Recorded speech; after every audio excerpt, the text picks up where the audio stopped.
Decisions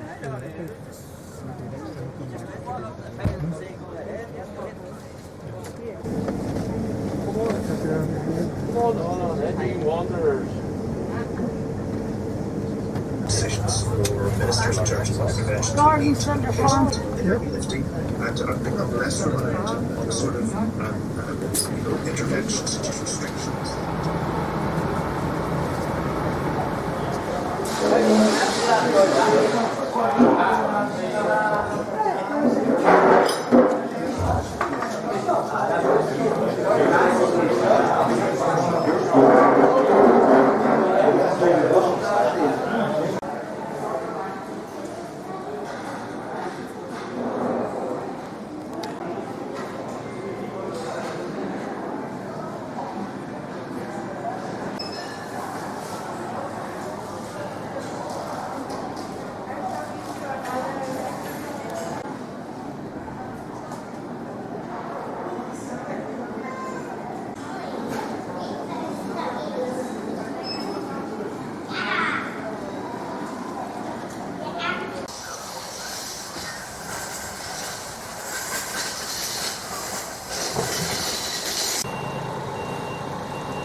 Of all these angels.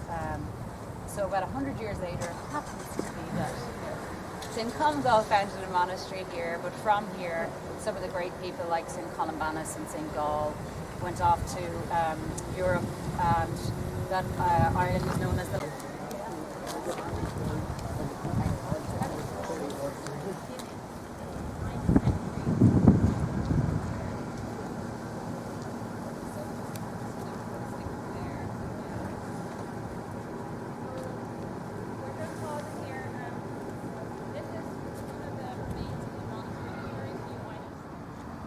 From the 800s. So what we're going to do is we'll follow a path. We're going to see where that lorry is. We turn left there. There's a path where the cars are just walk our way down to the Abbey.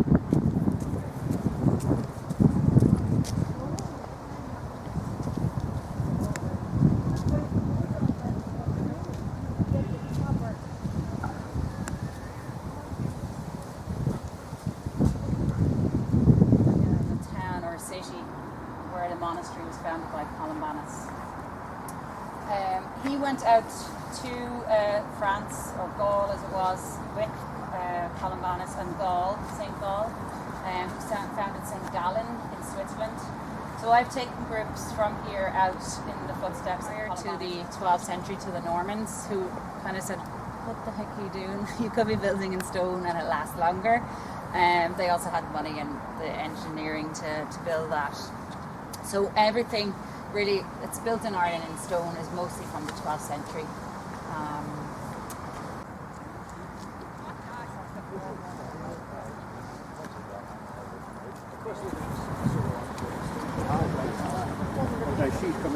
I remember the bitter winter, I'm 50, it would have been 63, was it? I remember we then moved across to a prefab in James Street, which my mother loved. I remember wading through the snow as a 5-year-old. That's my earliest memory, you know. So, there's no bit in left and core in except my Aunt Jean, who was exactly the same age as me, sort of came to thing. Let all because not all the family. Not all the family. Do you want in? Yeah, is that okay? Yes, I'll let you. We've just refurbished church, so I'll open the front doors. I'm awfully proud of her.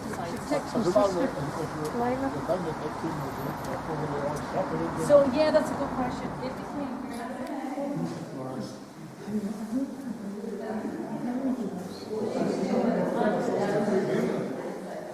I used to see the woman in the water. The guy is he said the building That is, the tower is an Augustinian monastery. We think the tower might date at earliest in the 13th century, probably the 14th century, and it's surmounted by a spire that was erected in 1694. We know that because a man called Ainsley gave £5 in 1694, and if you gave £5 in 1694, you got your name inscribed on a piece of stone. The problem is people are still giving a fiver after 300 years. But that's the oldest part, and that's associated with a man called Malachi, who was Archbishop of Armagh, as well as being Bishop of this diocese. And he really brought in continental reforms, the Augustinians, not the Benedictines, but Cistercians, I think, certainly. Mellifont Abbey, I think it was the first monastic house in Ireland of that type, was founded by Malachi. And the people of Bangor didn't like it. And this is where it gets very political. They didn't like stuff from Europe, and they didn't like these new organisations, and they weren't used to building in stone. So hence there's very little to see of the very ancient monastic site dating back to the 6th century, founded by Congal, because essentially it was like use of clay and wattle made with a vallum round it made of earth, which wasn't to keep people out, it was actually to keep the animals in chiefly. But it is a very important site, and without too much exaggeration, might say at one time the most important monastic site in the whole of Europe, known as the Nursery of Saints. I think that was a phrase coined by Saint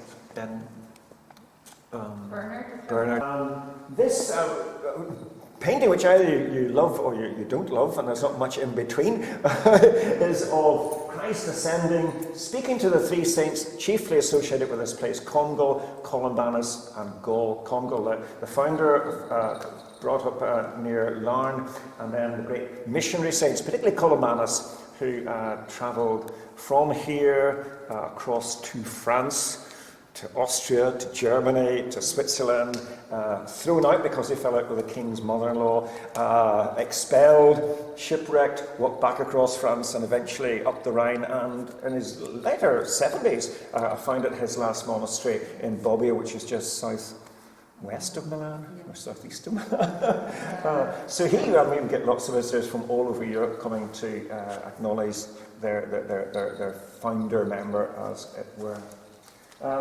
So a wonderful site, and just a typical Irish monastery, doing all the things that monastery did in terms of artwork and script work and providing basic education, hospital and all the rest. But in the Ambrosian Library in Milan, we have a wonderful book called the Bangor Antiphonary, which dates from the 7th century, which is really a service book with prayers and hymns. And I think we do claim it's got the oldest written example of the Gloria. Glory be to God on high. So the earliest written down version of that is in this book, which was written here. So we're rather proud of our heritage, I suppose. And like every church, it's had its ups and downs. The glory years of this monastery, then hit hard by the Vikings and by local rivalries. Decline and then revival under Malachi in a different system, decline again, disillusionment of the monasteries, and then I suppose what a lot of people come here for is the plantation period, where the Hamiltons were granted the land rather underhandedly. I think they hide Con O'Neill in the Tower when he escaped from Carrickfergus in jail, and because of that, I think they got a third of his lands. He paid a high price for services.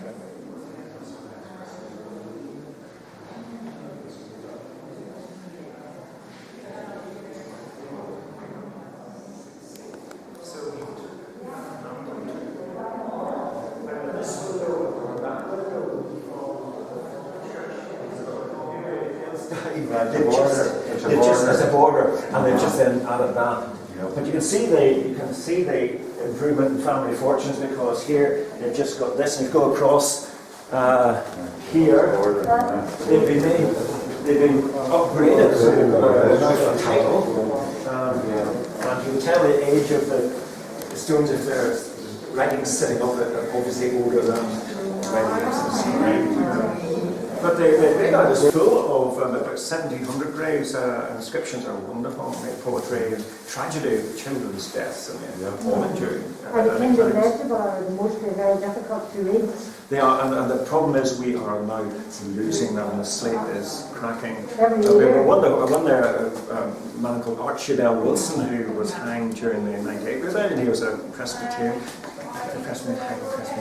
But he was a carpenter from Conlin, and we have him and a man called Dunlop, both hanged, and we've also got the drum from the man who hanged them, the man who raised the yeomanry. So we as Church of Ireland people know how to spread our bets, you know.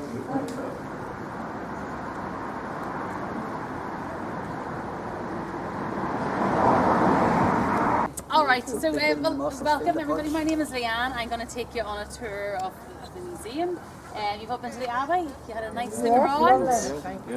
Did you see the bells or anything on the way past? Yes, we did. Okay. We have the last one here of that trail. So this trail is all to do with Columbanus and his bells. So you've seen the massive one at the front, which is the largest one ever made in the country, or on the island of Ireland. And this is the last one, Bobbio. So this is to commemorate the last place of Columbanus trail, and it's where the church was created in his honour. He died in a little cell there, and then they created this whole area around him. So in here we have artefacts from the Abbey. I will explain bits and pieces of them for you, and then allow you some time to get properly looking at them. Aware it's a big group, so in this space, so it means you can have a proper look up close at everything once that explains them all for you. So you may have heard some of these talked about when you're in the Abbey anyway, but the centrepiece is our Bangor bell, which is the centrepiece of our room here. So it's a beautiful 9th century bell. There's 3 of them in existence in the world. One was for Bangor Abbey, one was for Fore Abbey in Westmeath, and the other one was for the Rock of Cashel in Tipperary. They believe they were made by the same craftsman because they're all so identical in size, and the sort of the nature of how they're made all looks very close together. Made of one piece of bronze. It's incredibly, it was only found in 1780 when 2 men were digging a grave in the Abbey graveyard. And had they dug that grave 1 foot one way or the other, we may never have this bell. So it's an amazing thing to find. They're incredibly rare, as bells in that period of time were generally made out of iron. So this was made out of bronze, which meant they had to get copper from County Kerry, tin from Cornwall, and then fuse that together to around about 15 pounds in these bits and pieces. And incredibly what it was a place that the monks went to learn how to write.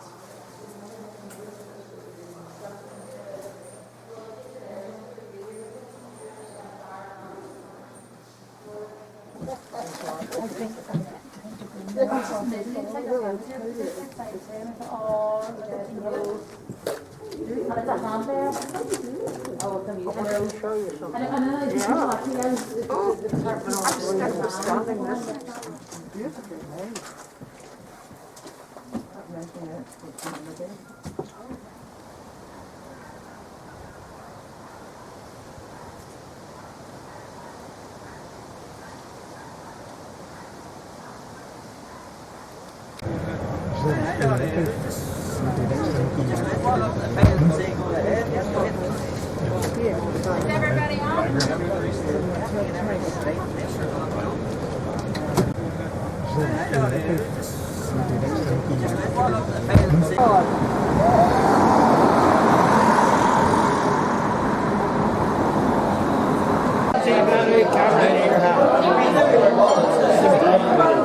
Even you get camera.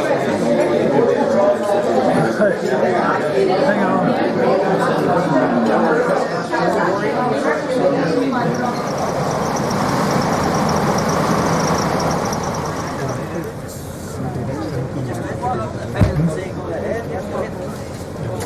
Is everybody on?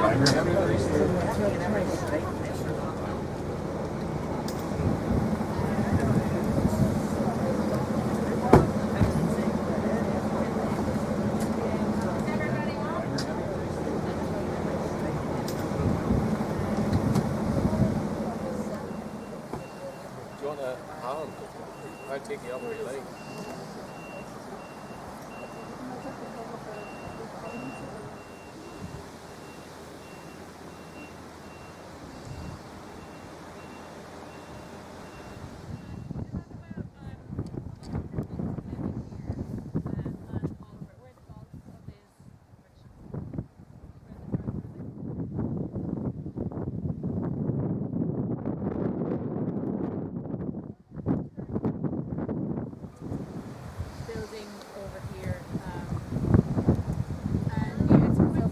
stop working in the fields and come in. But their primary use was for a bell tower, and it was only later that they were used for the Viking raids later and storage. So they have an interesting structure. So they are really tall, but they've only about 3 feet into the ground for their foundations. And it's because the taller they get, the narrower they get. So it's actually very cleverly structured. And yeah, this one is pretty badly ruined. And I think the one in Derry was in the Tower church that or the school there, that they actually thought it was, even the last 200 years, thought it was a windmill, because it was later used as a windmill, but it was actually it was only in the last 6 years that they discovered it was the round tower of the old monastic site. So yeah, they were used pigment, could be used for grinding corn, or sometimes used for a holy water fount. But it's called the Ballons of Boulogne, and you'll see them. This is most likely for pigment. So the pigment is, the monks used to use this like paint to make the manuscripts, and the scriptorium is just out here.